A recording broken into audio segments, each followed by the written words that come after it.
Welcome to Motorcycles and Misfits, coming to you live from the Recycle Garage in sunny Santa Cruz, California, just tra-la-la. north of sunny Monterey, California. Oh, yeah. Was it sunny down there today? I wasn't there today. Oh, hey, happy birthday, dickhead. Thanks, asshole. Hey, everyone. This is Liza. And if you're watching on video, hey, I'm not running the board tonight. We got a new guy running. Ooh, this is going to be fun. Say, everyone, say hi to Stumpy John. Hey. Running Hi, the everybody. board for the Running first the board. So if it sucks, blame Liza. It's all his fault. It's all Liza's fault. Bad decision making. I didn't choose this job. It chose me. Let's see. Also in the room tonight, it's Douglas. Hey, how's it going? It go. Uh, On the Classy Girl couch tonight, it's everybody's favorite dog. It's Little. Little the dog is joining us. She got special permissions This dog loves from her me, mom. And of course, lapping up the luxury and all the pets, it's Knock. I'm glad to announce that I am a plant dad. Emma, leave him alone. Emma. HR will hear about this. Oh, my God. that is scary. Oh, Lord. Let's see. Also, I'll put it away now. on the Classy Girl couch, it's Miss Emma. Hello, darlings. And don't forget to give it the beans. Exactly. And Jim. Oh, Naked Jim. He's here too. Yes. Hey. Nice to be back. And I agree with Emma. Give it the beans. When in doubt, give it the beans. Yes, exactly. When in Give it doubt, the bean it out. every day. And you guys, God, there's so much going on now. Lots. I've been having to make Sophie's choices of what events to attend. Motorcycles. Liza, Yeah. you forgot somebody. You forgot somebody. Well, he's supposed to be on the road doing a cannonball, but But you apparently forgot he's him. not. We forgot him. I never said I was doing a cannonball. I thought you were cannonballing. No. No. See, this is why I saw all the cannonballers go. Well, it's our favorite cannonballer. It's Bagel. My cannonball days are done. Are they really? Really? Yep. I thought you were on the cannonball. I'm like, yeah, Bagel isn't joining us. He's cannonballing. No. I'm doing the iron butt. I'm doing something a little bit easier. You're doing iron buttses. Yes. Yes. 8 cheeks and all. I hope you're making a video of that. You would totally pay for It's that. on his OnlyFans. You would totally pay for that. And T minus 12 hours, 48 minutes, and 8 seconds. Dang. Nice. We have to wait a little bit longer. Hell yeah. I know, but still, we go on to Vintage Days. Yeah. Knox coming too. Dude, And John Yeah. for the plane first tickets time. are fucked up, bro. Dude, your liver's going to be Are they fucked right up in a now? week. Oh, a little bit. By the way, John, I've never asked, are you a drinker? Yes. Hey, you guys, should we place any bets on what time he will be naked by? Yeah. 10:30 a.m. Yes. depending on the weather. Hey, before we get into it, I want to do a big shout out and apologies to the Cleveland Moto Gang. Why? Oh. What did we do now? I did. It's not something I did, but it's something that I didn't do a good enough job of preventing.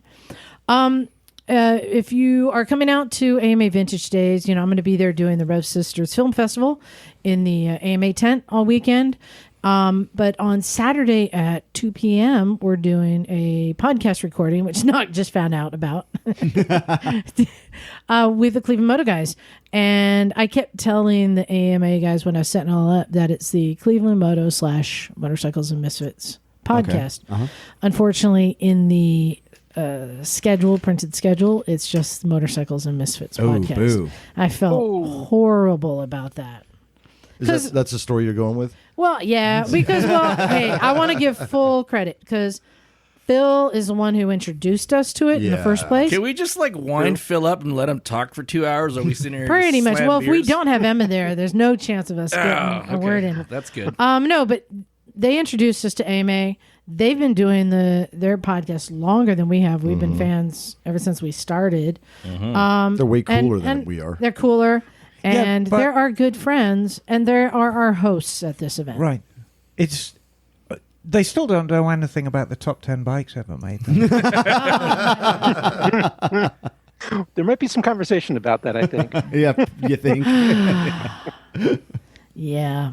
Well, I'm just sad that Emma and Jim won't be there to be drawing pictures of leaking dicks while we're recording live in the AMA tent. No, unfortunately, Liza, I have a Vincent Black Shadow to finish, so I do apologize. la-di-da. But, you know.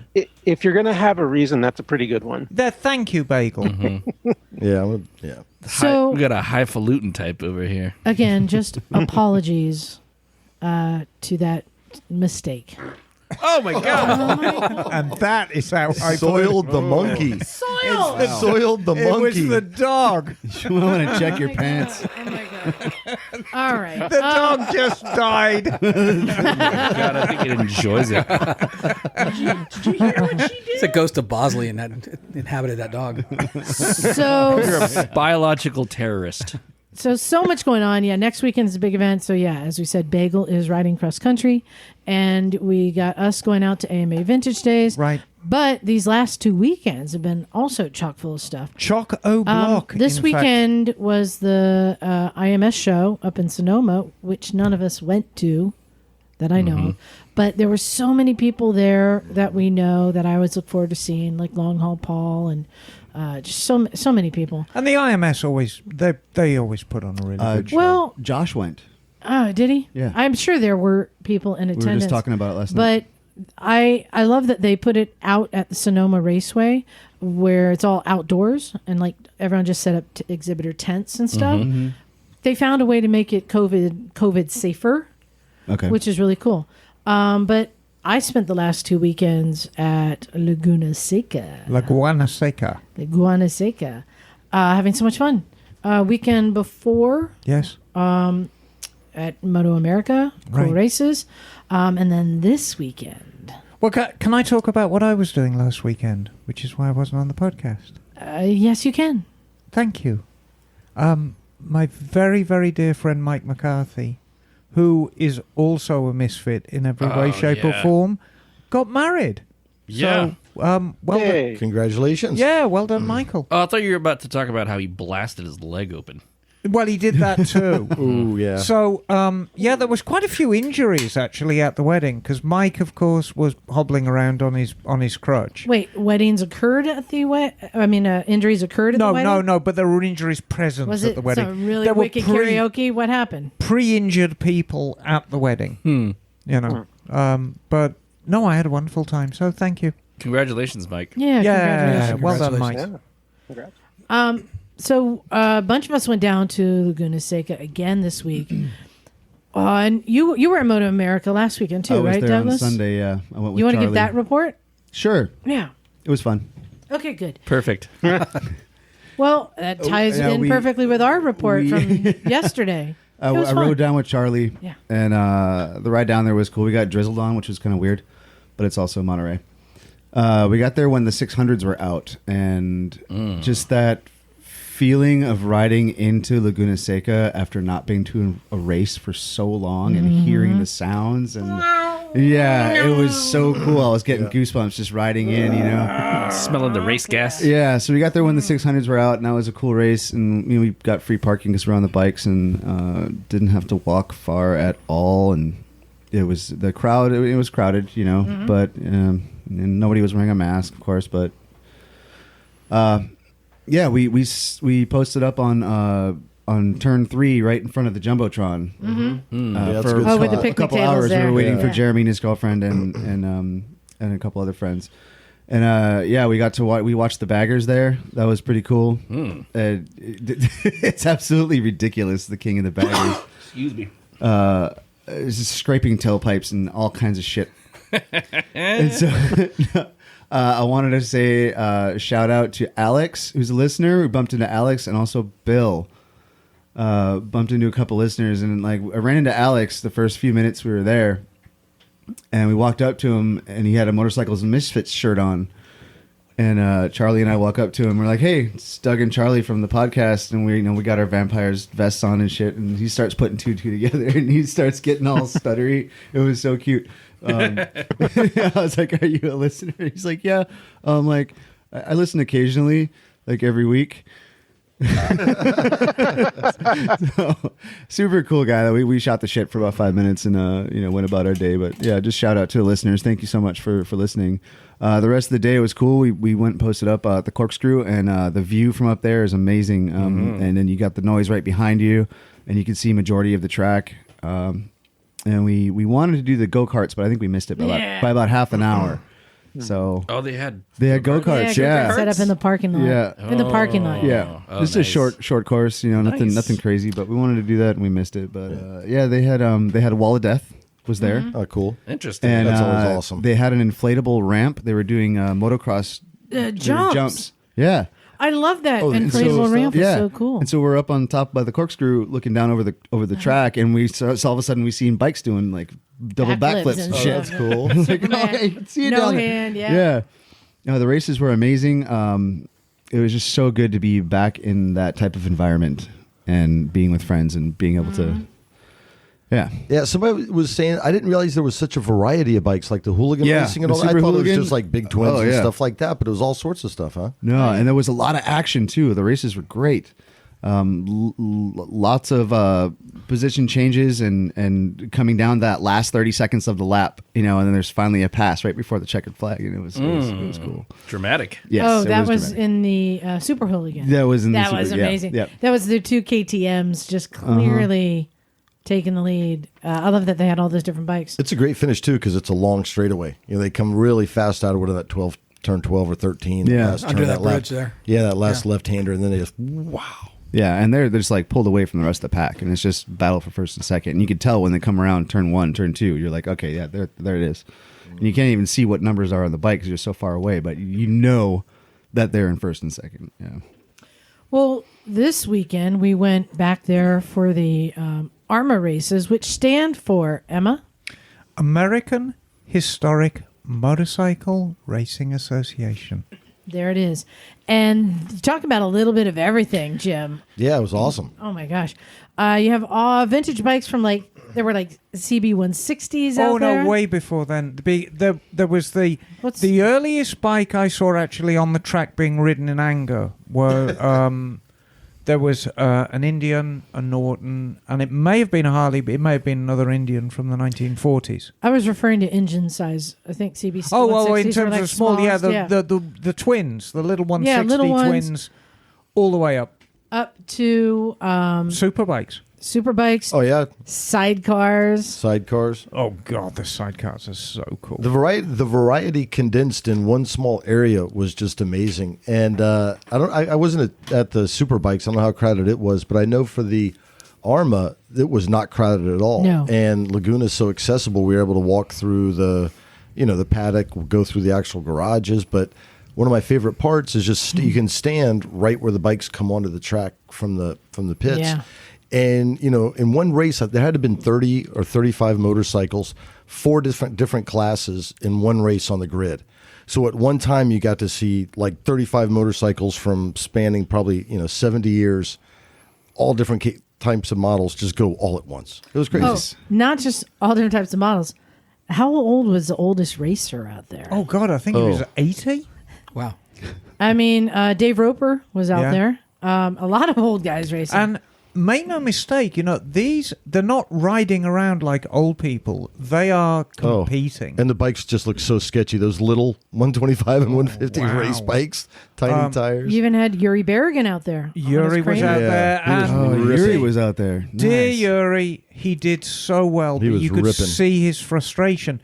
And the trouble is, it's a mixed blessing because when you have all different classes out on a track, it actually makes for some exciting racing. But for the people who are genuinely fast, like Yuri, it can be frustrating. And he said he spent 3/4 of the race just trying to get past the slow class. And then when he was able to Yeah. actually open it up and get it into his groove, he just ran out of race. Wait, so there were multiple classes? Oh, yeah. Oh, yeah. Race? At Oh, any one yeah. time. Yeah, they had 4 different classes You starting had- on the grid in one race. My I must have favorite was missed that that they one. had the Jeez. electric bikes out there with the 2-strokes. Yeah. Yeah, because we were To balance listening, each like we other. hear the motor, the combustion bikes go by. Then there was that odd whizzing sound in the middle of it. Like, wait, what was that? I kind of feel it sounds like a shit show as far Oh, as no. racing goes. No? Absolutely not. I mean, Laguna, it's the racetrack. They was- always organize everything so well. Let's talk about friends we ran into. One yeah. of the first people we ran into when we got there. What? Rob Talbot. Was Rob Talbot. Rob Of holding course. court. He's great. Yeah, on his really You know- cool BMW. Yeah, Custom and BMW, Rob yeah. always has his entourage around him. I mean, he's so charismatic, and he's Mr. Motorcycling, in my opinion.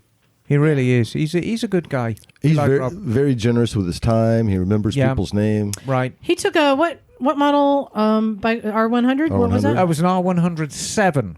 You guys, he took an R107. R107, which would have been like a fared bike, stripped it down, put dirt bike bars on it, It's like a street put scrambler. like a 60s dirt bike kind of seat on it, got custom pipes that were flipped upside down, stainless pipes that were now scrambler style. Okay. Because instead of going down from the cylinders, they Look went good. up.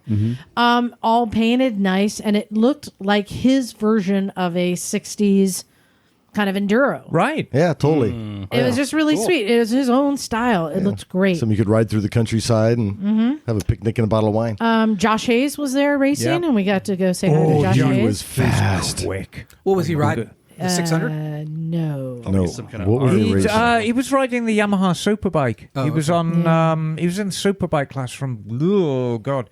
I don't know. It was Like him and another guy just mid ripping. '90s.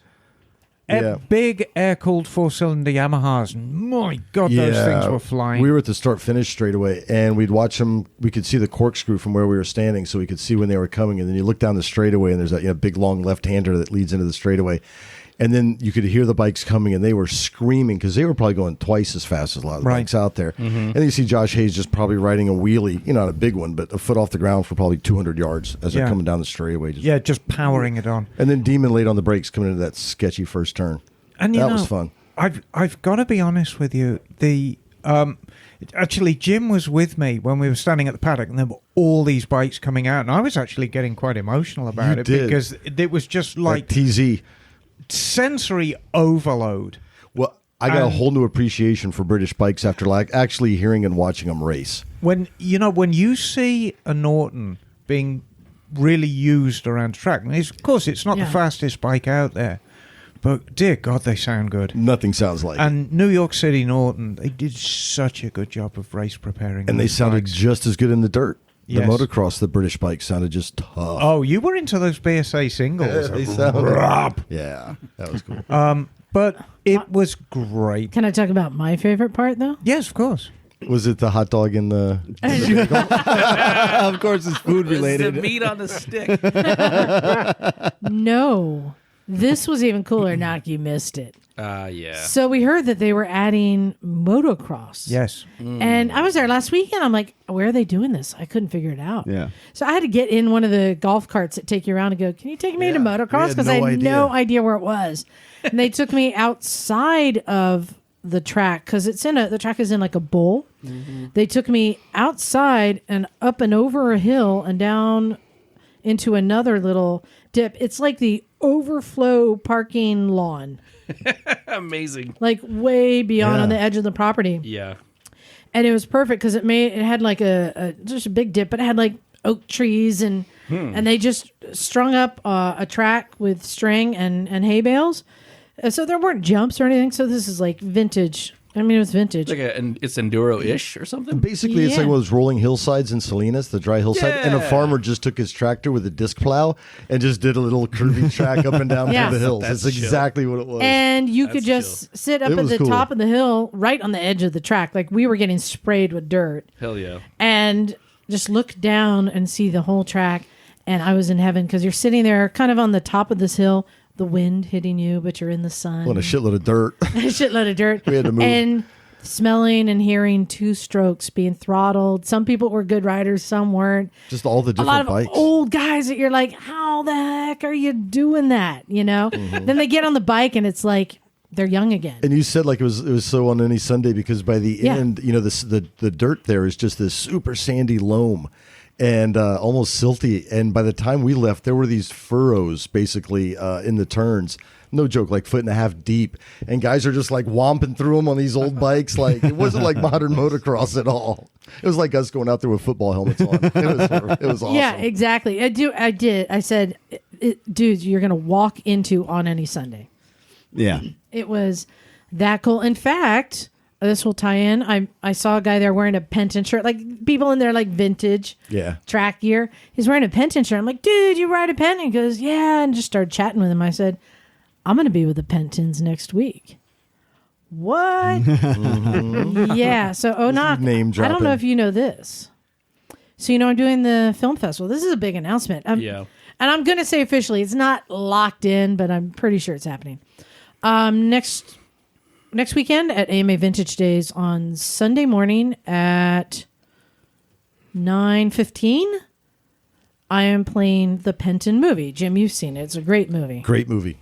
Well, Todd Yes, Huffman, who was on our show last weekend, he's the director of that film. He's going to be there. And I'm like, well, dude, you want to like come down to the tent? We'll play it till 11:30.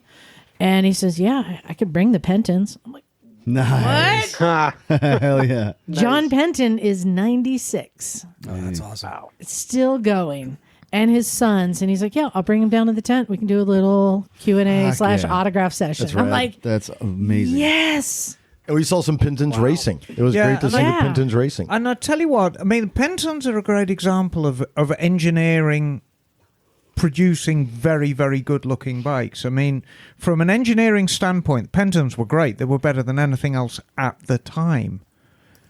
But boy, are they good-looking. They're really good-looking, too. They just sit well. Yeah. So, and it was good seeing them used in anger. Yeah, just tractoring through the furrows. It was great. Blah.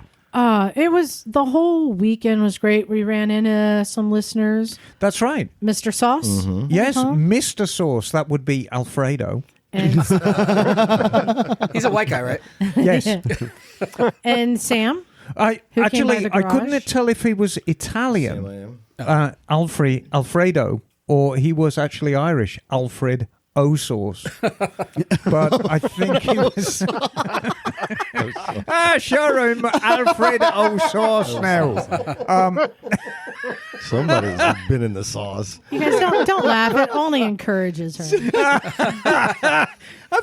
I just realised. Have you seen what colour bagel is? Say something. Good God, Hello. Bagel! What have you done to yourself? You seen What? some sun. It's his usual shade. I just was laughing hard. You would know you're bright scarlet. Yes. Anyway, so Alfredo Sauce was there, and Are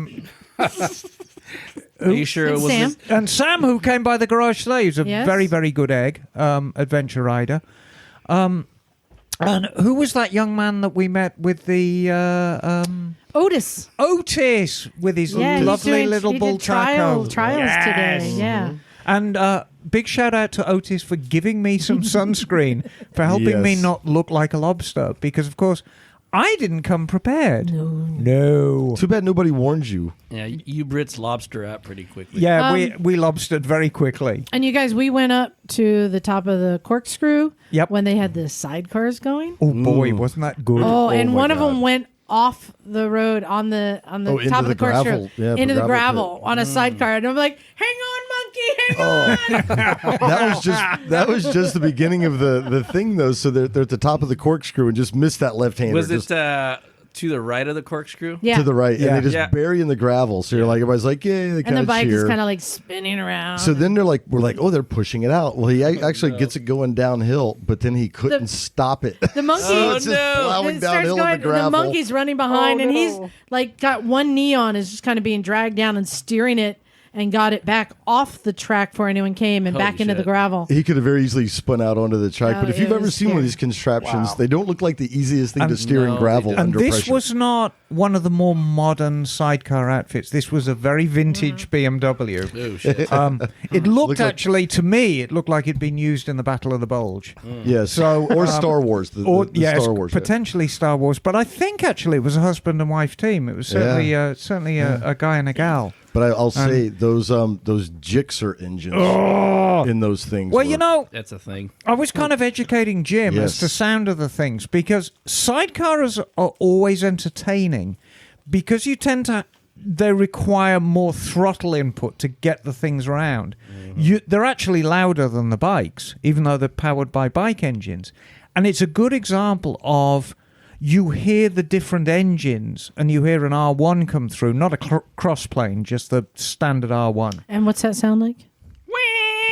Well, it's a very smooth linear noise. Very smooth. But the Gixxers, there's an edge to that. There's just a little more of a crisp, like a It's crispy. really crisp and raspy when they go through. I love listening to the sidecars. And actually, when we were in the garages, that's the other thing I love about the ARMA races. Yeah. You can just walk through the garages and look at people's bikes and say hi, and people aren't like shooing you out as long as you don't mess with their stuff. I think they appreciate if you're taking pictures and like saying, hey, you even saw some mascots. Ascot Inspiration. But we were looking at one of the sidecars. A friend of mine was in that garage, and they had the whole cover off. Yes, and you saw the fuel tank and everything. You didn't know what you were looking at. You don't I'm like, know what you're looking at. is this? So here's the weird thing. I don't know if you've seen these knock. On the sidecar, the engine is at the back of the driver, right? And then your radiator. The exhaust comes straight out and up underneath his belly and shoots out the side right next to his hand. Oh boy! And so you're looking at this bike that almost looks like it's backwards because you're used to so the exhaust is going this way and the handlebars were right there, and I'm like, wait, I'm confused.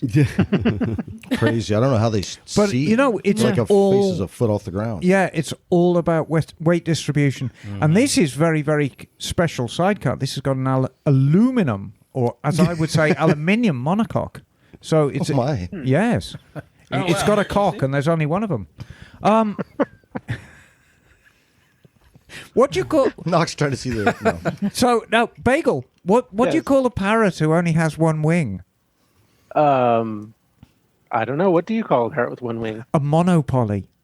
I see, I knew I thought you were going to say a mono cockatoo. Yes. Anyway, and we ran into Pete.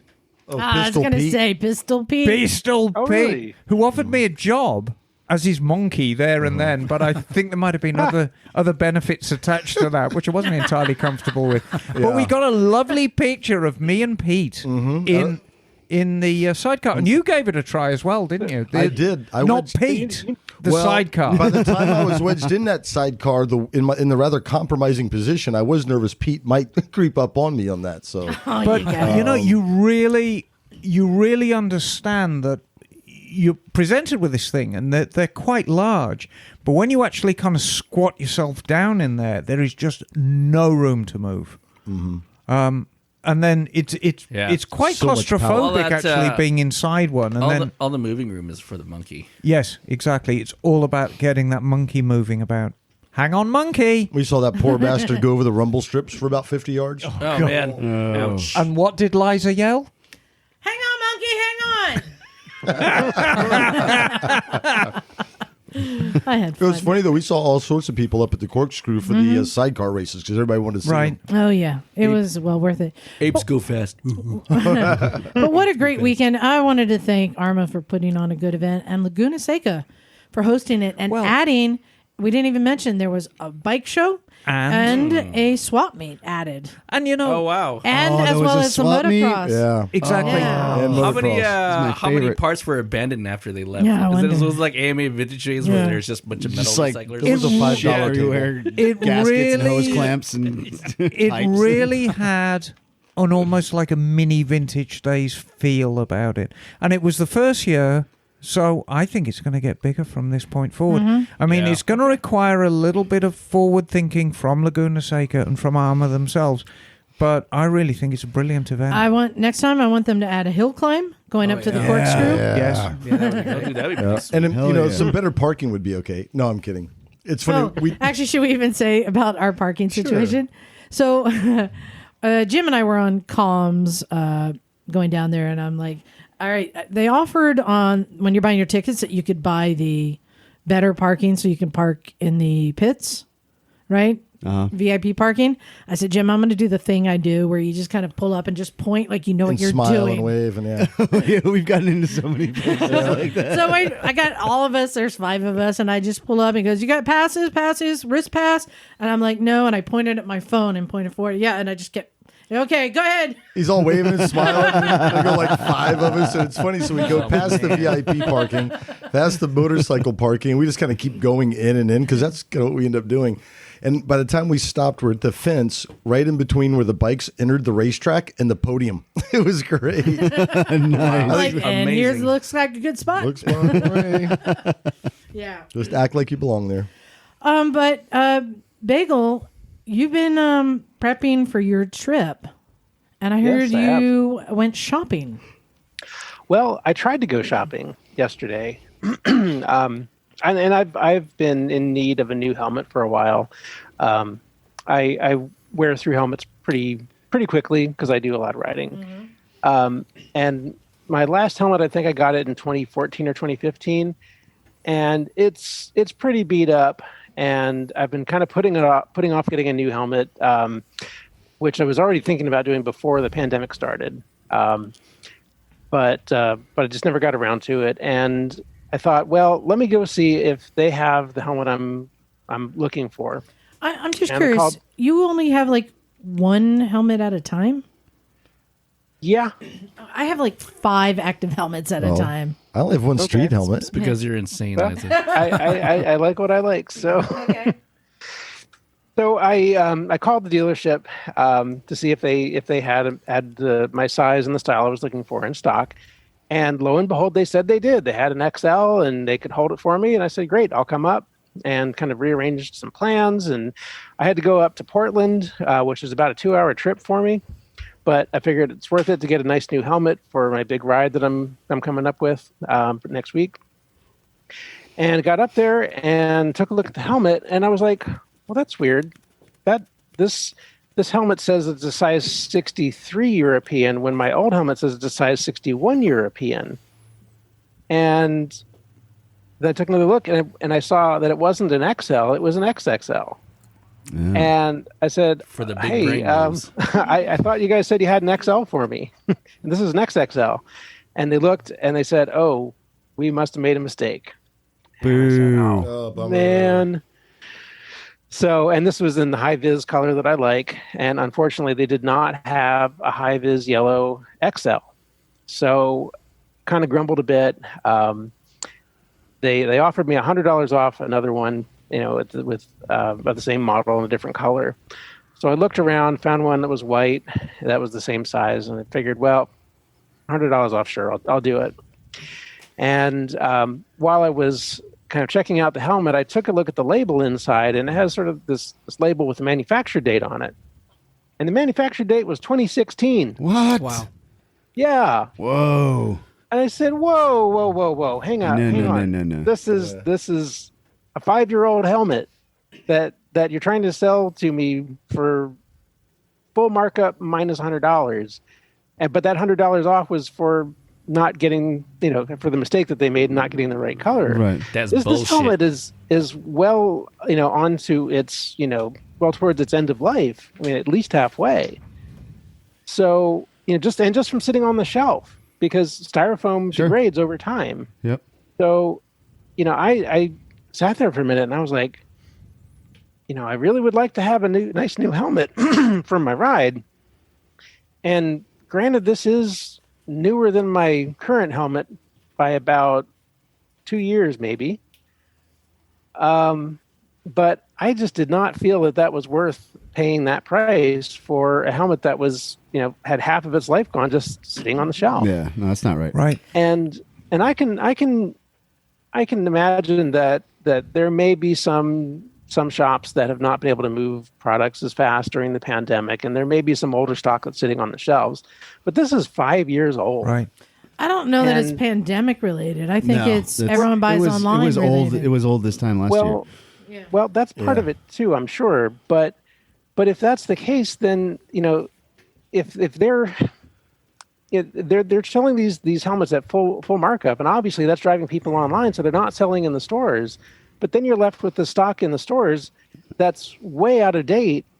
And how are you going to encourage people to buy in the stores if that's the case? Because I considered buying one of these helmets online for a lot less. Unfortunately, I'd have to have it shipped from Europe, which would take a while and cost a little bit, which is kind of why I haven't done it. But and I just decided that I would try to buy one that and just sort of a spontaneous spur of the moment thing, and spend a little bit extra just to get it done, but not for a helmet that was 5 years old. Yeah. And you need to, and I don't think I've ever bought a helmet online. I think because you kind of they're all so different. You really have to try it on. Well, so it's a bummer when you can't find it in person. I mean, if it's a helmet manufacturer that you know and a size that you know, you're fine. I shouldn't worry too much about shipping from Europe in terms of time. I've been ordering parts for the Vincent, and so I ordered some stuff from England, and it arrived in 3 days, and I thought, that is amazing. Until I ordered an electronic ignition from France, and it came in 36 hours. Wow. Whoa. So I'll balance that with I ordered a Merlin jacket from the UK, and when I ordered it, they gave me a disclaimer that there may be undetermined links and delay in shipping. Right. Now, with that said, I got it in 3 weeks, and so that wasn't terrible. No, that isn't. But be mindful. Yeah. Generally, pre-pandemic, I found shipping from England certainly was usually about a week. But in both cases, I mean, it was just ballistically quick shipping. Yeah. And the box from England, I mean, it had a giant exhaust system in it. It had a bunch of... It was a big-ass box. It's amazing. Honestly, I'm kind of torn on this. I was used to being able to go to shops to try on gear, try on helmets, see what fits. And then... because so many people were buying online, most shops stopped carrying a lot of gear. I think even Phil has talked about this somewhat. They can't invest all their money in keeping the stock around. Well, So the fact that you have a shop that has any gear, it's kind of like, I don't know. Do you just appreciate that there's anything there, Here's where I'll give a shout out to Cycle Gear. I had a friend who, not into riding, but riding, pillion, and didn't know anything about motorcycles or helmets or any of that stuff, and we went to Cycle Gear, and they got a huge inventory of helmets there. And there was a killer woman there. She was a manager, or one of the people that worked there, and she was like the best salesperson I've ever dealt with. So I took my friend, asked questions, what are you looking for, how big's your head, probably tried on 4 or 5 different helmets before settling in on a helmet that fit good, that looked good, and my friend felt good about buying. So I will say Cycle Gear, they come through sometimes. Let me tell you about Cycle Gear. They're just great. And a lot great of it, brands, all the brands. It's very easy to jump on, a corporate bandwagon and all that crap. As long as you know what you're getting into, Cycle Gear is just fine. And they support the industry. I walked into my local Cycle Gear and said, hey, I've got a workshop just down the road from here. I'd like to open a wholesale account. No problem at all. 10 minutes later, I had all the paperwork I needed. I bought $300 worth of oil and toddled off back to my place. So I was very, very happy. They're really efficient.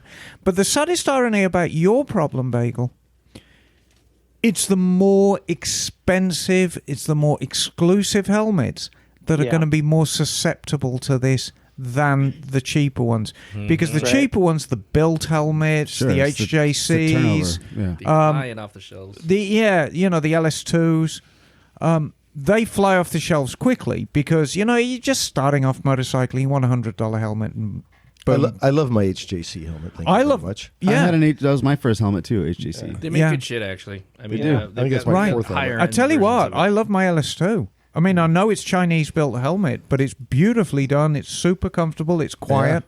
My dirt bike helmet's an LS2, and I love it. Super light. Right. But the very, very high-end helmets, like the Arise, like the top-end Shoeis, like the Schuberts. Is that what you're getting, a Schubert Bagel? Is that what you're looking for? Yep. And that's what, $700 helmet? I think they were asking upwards of 800. Right. This is the E1. So it's top-of-the-line helmet. Yeah. And these are precisely the helmets that are sitting, gathering dust on the shelves, because they're not for everyone. And, let's talk about the shelf life. It's a chemical deterioration in the the lining in the foam, expanded foam inside, and actually in the fiberglass construction of the helmet itself. It's just time. Even if you leave it locked in its box, wrapped up in its bag, it's still deteriorating because Yeah, but at what rate? it's a slower rate, but nevertheless. So, like, I have a helmet that's been sitting in the shelf for like 15 years. But it's a really nice helmet, and maybe what is it at 85% now? Well, I'd be curious, like, just for Which is still a good conversation, helmet. for conversation's sake, what if Bagel went in and said, "I'll give you $300 for that helmet"? Is it like Liza said? Is it 85% compromised, 50%? Well, compromised? you see, who knows, right? I My guess that's it. argument is, if you're buying a helmet of that cost, you want it 0% compromised. Yeah, Right. absolutely. You know, It needs to be brand freaking new. yes, Well, they did offer- Unless you got it for $300. They did offer $100 off. Remember that. Yeah, but that was $100 off for the fact that they told me the wrong information and made me ride 2 hours out of my way for the reason. Yeah, what a pain in the ass. But Yeah, that but if just they would sucks. offer it, to me for $300, Yeah. I would be tempted because it still has half its life left. See, And at that price point, it's a good helmet, and it's not dead yet. and if they just So- want it out the door, it may not be worth. So let's do the quick math. It's an $800 helmet, and Yep. we should extrapolate that a fiberglass helmet's got a decade life, presuming you don't wreck in it. Well, is that in the sun or not in the sun? No, kept in the shade. Kept in the shade and just used. I think a decade is good for a fiberglass, good quality fiberglass helmet. So that's $80 a year, right? Are we on the same page? Yeah. So if it's 5 years old, it should be $400, Yeah, and that equates to $80 a year. yeah. There you go. And $100 for Minus being a pain in the ass. $100 for inconveniencing you the first time round, and then your $300 offer makes a lot of sense. And if So- they decide to keep it, hey, then you just move on. So, I must have missed it. So did you end up buying this thing and keeping it? Nope, Nope. I did not buy it. Nope. That's what I would Did you do. point it no. out to them? Oh yeah, I did, and they were kind of surprised to realize that wow, that's a 5-year-old helmet. Yeah, they're still going to try Okay. to sell that thing. Oh, for sure. They didn't say, oh, we should pull those all off the shelves and not. Yeah, sell those. yeah, right. So, Not, like, not on the level. I kind of had the same issue when I went to buy my current motorcycle jacket. I had to go to San Francisco, whatever. It was like a 45-minute drive. But I think, like, I have a sense that they kind of purposely make the mistake so they get you into the floor space so you could buy, look at other merchandise, you know? It's like, honest mistake. All that's calculated, yeah, like or how many $100 off different the color. helmet, you know? Yeah, exactly. Right. I think Q Right. Q posted about that somewhere. We'll give you $100 off. It's all a conspiracy with big helmet. And pizza. Hey, I just want to say, I think that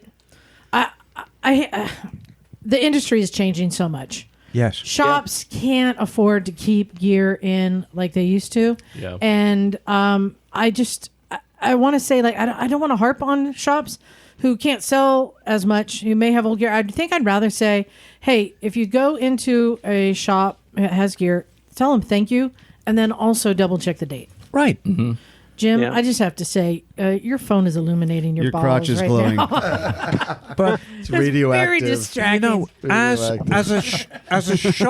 as a shop owner, Yeah. if I was to have just a rudimentary selection of gear, some very, very basic helmets in colours and sizes, some gloves, and maybe a few jackets, that would be like a $20,000-$30,000 buy-in, and that's Yeah. just a lot of money for me to find up front Yeah. for something that kind of sells in dribs and drabs. So I'm simply not going to bother. Especially for me, it doesn't make sense with a cycle gear, one exit down the freeway. yeah. And Right, that's the and- reciprocal agreement I've got with cycle gear. That opened, huh? Right, and honestly, it almost seems with the way that the market is changing, it makes more sense for gear to be sold through shops that only deal in gear, like Cycle Gear or other shops like that, where the dealership is not going to have the same amount of traffic for that particular product. Where they're trying to sell the same, they compete by selling these things at the full markup. It's just not. Right. It's just not and that way. because the industry is changing, I think it's the responsibility of the shops to be aware of that and to mark down the older stuff. So I think Right. that's where they failed. Right. Yeah. But I think these Well, are just they all may- the pitfalls of the transformation. Well, anybody who's been in retail knows that you've got to keep your stock rotated. You Yes. absolutely have to keep your stock rotated. You've got to keep the old stuff off the shelves, and you've got to Right. get it out there, even if it means, just fire sale, get it out the door so you get the new stuff in. So I think if any criticism can be leveled at that shop in Portland, they probably just lost track of the date. Yeah. But it's what they do now that's really going to sort them out. They need to get those Yeah. things off the shelf into the hands of consumers at whatever price and get Yeah, some they do. fresh stock. Yep. They should put that shit on Amazon. Yeah, basically. Yeah, or eBay. Well, Bagel, I'm glad that you're heading out soon. We're going to be seeing you next week. Yep. And I know that we're going to be getting a lot of stories on your trip, I'm sure. In fact, John was just on a trip and may have some helpful information for anyone going on a long distance trip. Yeah, so John, where did you go? I went to South Dakota, same place that you and Jim went last year. So Custer. Custer. Black yeah, Hills. so Liza was looking for somebody to ride her KLR over to South Dakota. So I hold on a second, Liza's yelling at me here, guys. I thought she was going yelling to put at her me. finger up your butt. I yelling know at what you was with going on over there. All right, so That's a colon cleansing. there we go. So I decided I would do that just because. And let me just say, this is my first really long distance ride. I've done a lot of long day rides, but never sort of multiple nights and things like that. So it was really a good chance for me to try. You out how picked to a do great this. bike. Yeah, for the most part, yeah. Just kidding. I mean, I love the bike, but yeah, KLRs are. Yeah, they're for hardy people who want to go long distance. But so I decided that I was going to take as little interstate as possible. I left the Santa Cruz area and rode up through the Sierras and over to Nevada to Highway 50. And Talk into the mic, John. thank you, Mike. Thank you, Liza. He's so nervous. I'm doing like seven He's things doing at once 7 here. things It's at like, once. oh my God. Welcome to Sound Pro. Now I know why you quit Sound Dog. So I took Highway 50 across from Carson City all the way over to somewhere on the other side of Nevada. And then How hot Which is a was lonely it? ride. hot as balls. It was the middle of a heat wave. That's a I couldn't lonely believe stretch. it. but it's a dry heat. Yeah. I wasn't dry. So Yeah, exactly. So a couple of things I'll say. I invested in a Climb Baja S4 jacket before I left because I knew Nice. that everything I had was pretty restrictive in terms of ventilation.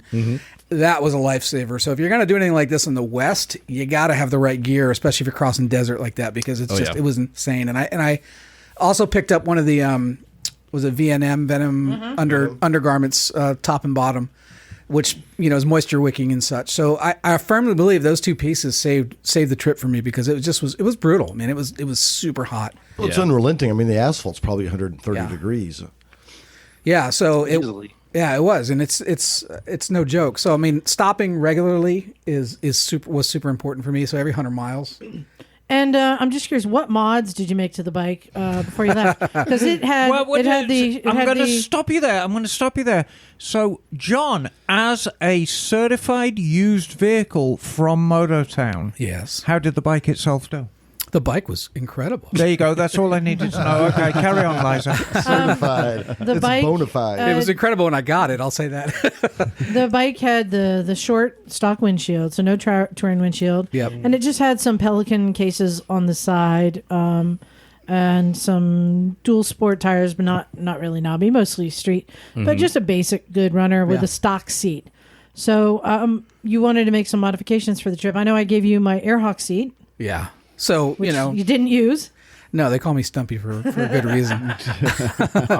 So I part of the issue was the stock kickstands on KLRs are tall. They just are. Yeah. And so even on my own KLR, I put a lower kickstand on there, which is what I swapped over into on Liza's bike. But and what would happen is when I got on, one of the reasons I did it is when I got on it with 100 pounds of gear plus my fat ass, it would on the stock kickstand, it would like go to the right. it I over, couldn't. yeah. I couldn't. I almost went down. So I knew, I was like, okay, I got to change this. It wasn't just height, because it was more like, height with all the weight and stuff. So, but I put this adjustable kickstand on there, which is really a great kickstand. And what it does is it has a piece that comes down with a channel in the middle, and then there's a foot piece that goes in that channel on the inside. Mm-hmm. So, I thought I were going to be good. I put it on, but I didn't use enough Loctite.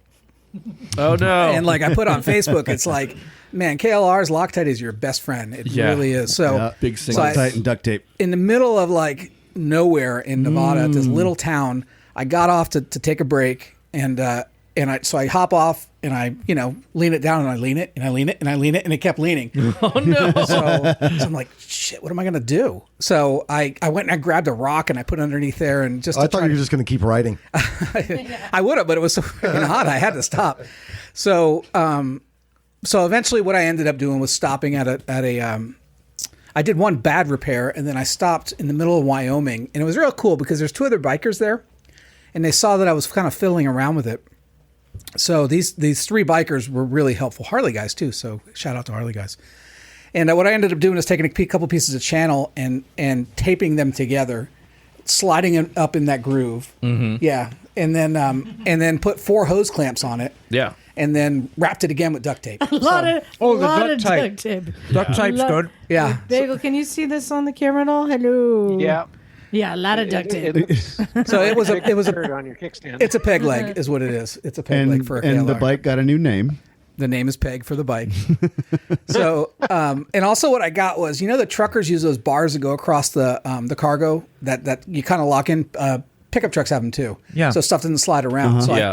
in a truck stop, I found a replaced end for one of those. Oh nice. Oh. So I was able to use that and makeshift a foot for that. When I'd stop, I'd have to like jump off, because especially if I was on dirt, that my peg leg would just go right into the ground. And so I'd jump off real quick and then slide that thing under there, and I tied a string to it up to the handlebars so that when I went back on it, I could get up, lift it off the thing, kick the kickstand back, and roll up my foot and put it in my jacket. So, Amazing. That's awesome. you got to do what you got to do to get where you're going to go. Yeah. If sure. it works, it ain't stupid. Yeah. So that it worked. It was kind of a pain, but it worked.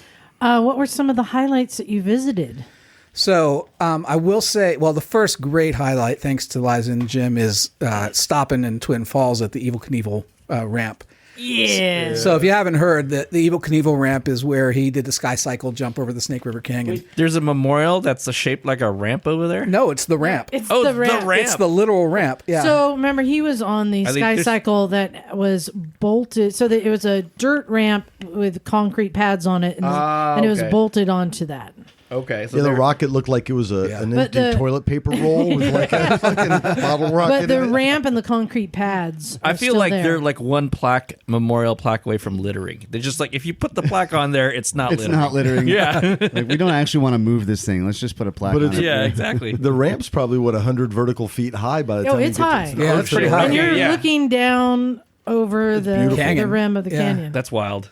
It was such a trip, because I remember watching that when I was a kid. I think it was 74 when he did it. And it's an early memory of watching that thing. So just to be there was kind of cool. That is and cool. to just kind of stand there. And Elvis was there. There's a plaque that says Elvis was here too. So I got to be where Elvis and Evil were at the same time. That's So, pretty so cool. like it's like this is reality come true when your childhood comes true or your childhood dreams Yeah. materialize and stuff. It's kind of wild, huh?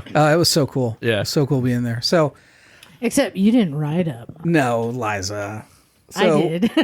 What I said about Liza is she's both rule follower and rule breaker at the same time. Yeah. I'll agree with that. Yeah. So Why don't we just call it picky and choosy? well, what I figured out is she likes to enforce the rules that she likes. I'm and gonna do doesn't what I wanna want to enforce do. He's a hypocrite. I will rationalize my Yeah. behavior as long as you want to listen. So Hey, can you guys make Man, room? how you been? Hey, hey, Hey, boy, what's happening? Get him! Get him! Yeah, it's fine. Get him, little! it's the motocross champion of Pakistan. Hey, Moyne. Well, hey, Moyne, get your headphones and your mic set up. He's telling a story right now. yeah. So thanks So- for breaking into my story, Moyne. I'm just kidding. So then you kept going. Did you do Devil's Tower? Did you do? So what I did was I came across through Du Bois, however they say it, Wyoming, and then and stayed the night there. And then the next day I rode through Grand Teton National Park, which is Teton. Oh, rad. absolutely outstanding. That I've sounds never amazing. been. I've never been to that before, and it was absolutely amazing. It's the West. It's the Rockies. I saw moose and I saw buffalo and deer and What kind of sound does a moose make? moose. I'm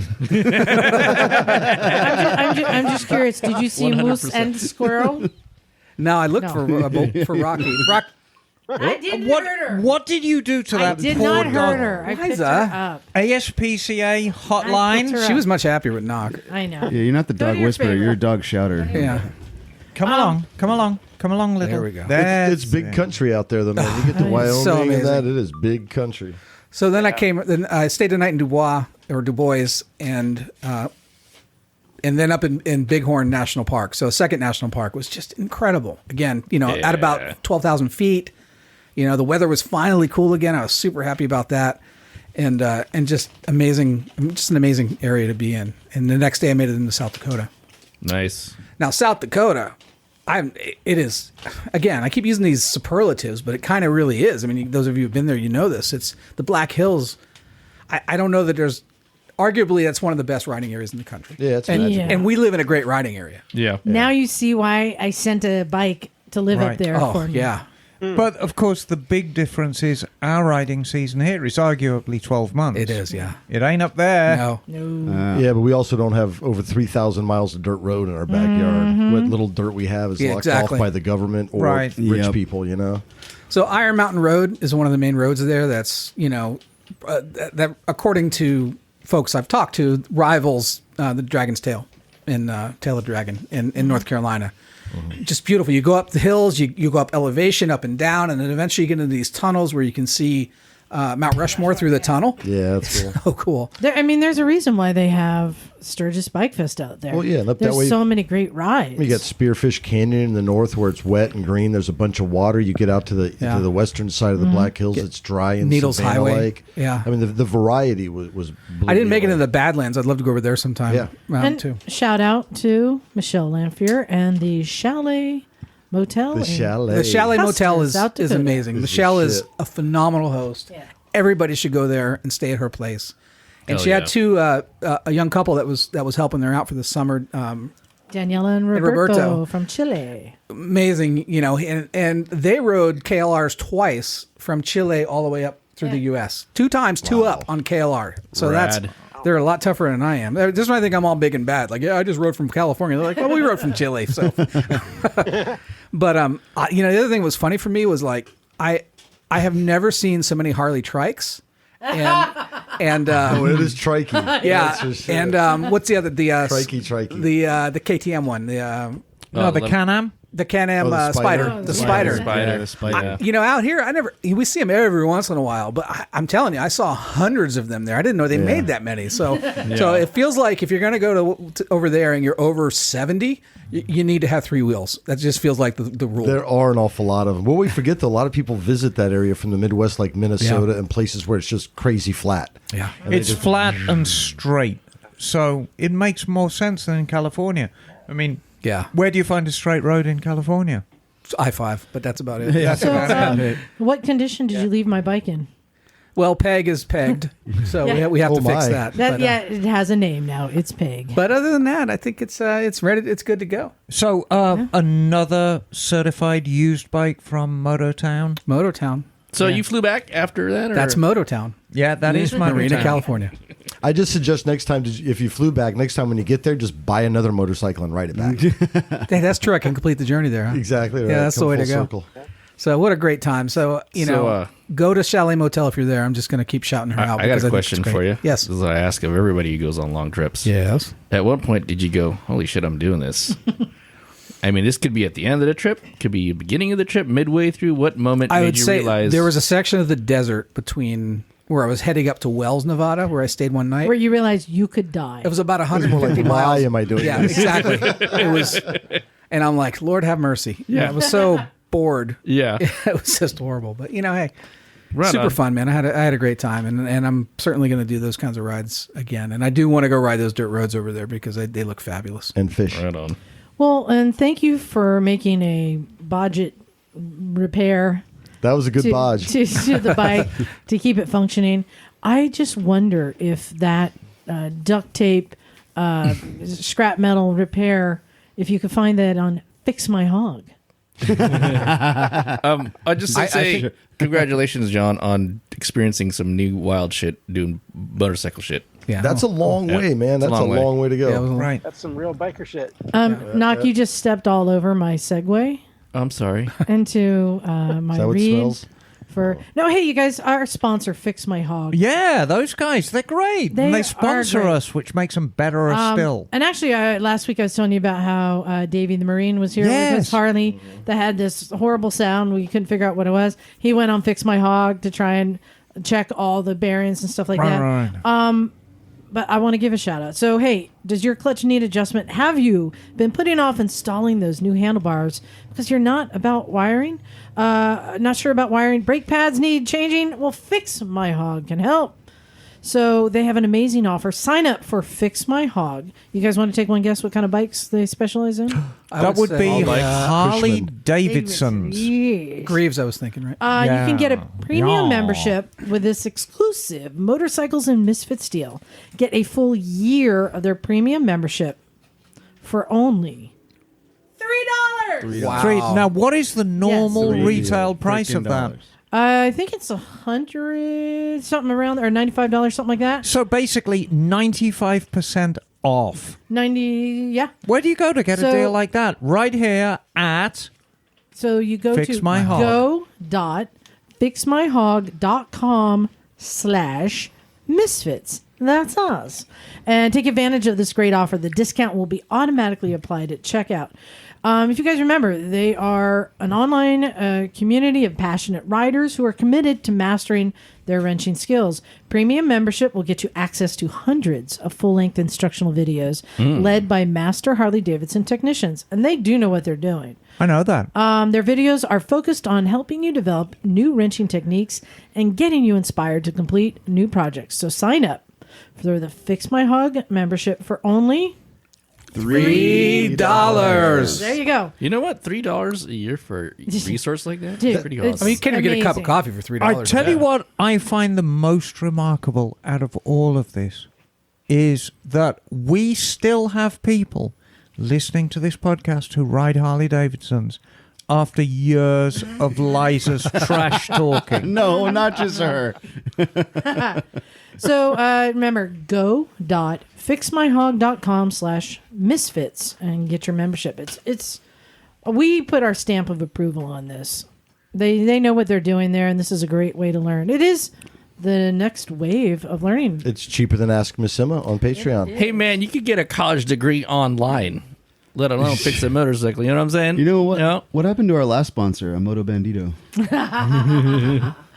I think they got I think buried they in went. lawsuits. They went belly up. I think the anal flare kit. Low hanging bags. Hey, Moin. Hi. Yeah, what's What's up, up? buddy? I haven't seen you in years, man. Moin Con. I'm going to say it. No, don't say it. I can World never stop traveler. Yeah, it's definitely entrepreneur, world traveler, Player. advocate, Pakistani moto player, cross world champion. bearded. you. I just got handed. I want to. Can you tell Your us? ass. Can you tell everyone where you just were? Yeah.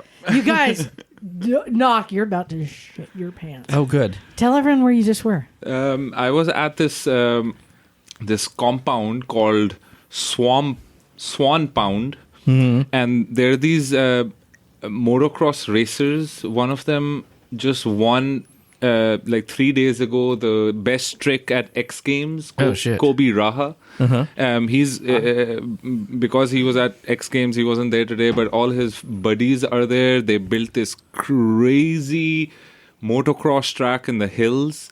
I didn't even attempt to go close to some of the jumps. I was taking like the easy route out. It was just unbelievable, and these guys were just so. I had never met them. This was the first time I was meeting them, and they were just such amazing people. They were I got a free lesson on how to ride a motocross Hell track yeah. today. Hell yeah. It was amazing. And I saw another side of Santa Cruz because all I know about Santa Cruz is you guys. Yeah. I'm sorry. That's unfortunate. and I love all of you. That's why I'm here again. And I just saw another side of This Santa was in Cruz. Santa Cruz? This was like Is it going up Highway 1 Gotta be up in at the the edge of mountains. town? edge of town, and Yeah, it you must be near the dump. You take Yeah. a right on Highlands. Yeah, okay. And then the left takes you all the way there. A bunch of families, kids What's with, up, Loma Prieta? Yeah. I think so. Loma Yeah. Prieta. Yeah. Yeah, Okay. yeah. It's up by Summit Road. it's yeah. close to the dump.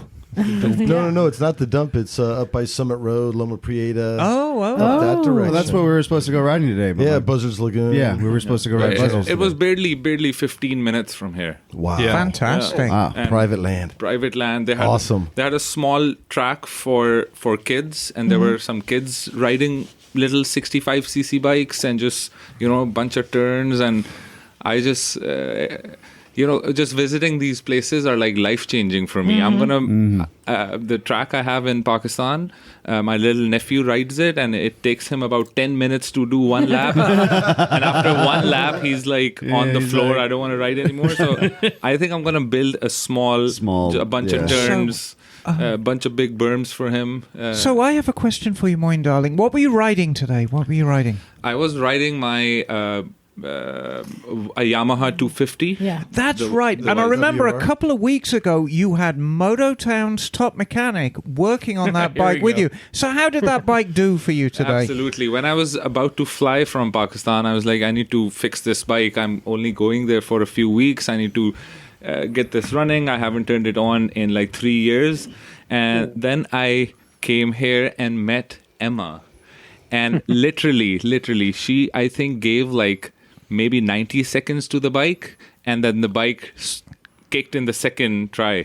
You look so smug over there. I know. That's That's the cat that ate the mouse. That's Mototown. Mototown for all your bike-related problems. We're specialists. We only do foreign and domestic. You Moin. won't pay more elsewhere. By the way, You won't pay more elsewhere. did you see who else is on the screen there? Yes, as soon as I sat here, I was like, is that Dom? Is that Dom can see me? There's a bagel. Hey, Bagel. Hey, how's it going, Moeen? Good. So good to see you. So good to see you. So good to see all the scooters behind you. Yeah. Hope you're well. Yeah, thanks. Leaving on a big trip on this one tomorrow. Yeah, I've been following Brooke all over On the Cannonball? all the Cannonball. Oh my god. Oh my Well, Yeah. Bagel's leaving, and he's going to go meet the three of us in Ohio next weekend. The last time I rode a Vespa scooter was with you, Bagel. Yes. Never again. Do it again. Death traps. Please tell me we can do it again. Maybe I'll follow you in my car. You can drive the truck next time. Yeah. So, Moin, I'll lead the ride. how big were the jumps at this track you were at today? Oh my god. There were a bunch of jumps. I only attempted this 150-footer tabletop. The tabletops that I made in Pakistan, they don't shoot the bike up in the air. Yeah. You just like zoom through. And I've jumped like 80 feet or something, but you're like barely 5 feet off the ground. Yeah. Over here, that 50-footer, I tried at least 25 times. Did you send it? The 26th time I sent it. and that was the only time I cleared the jump. Wow. And it was third gear pinned. Oh, God. Oh, And wow.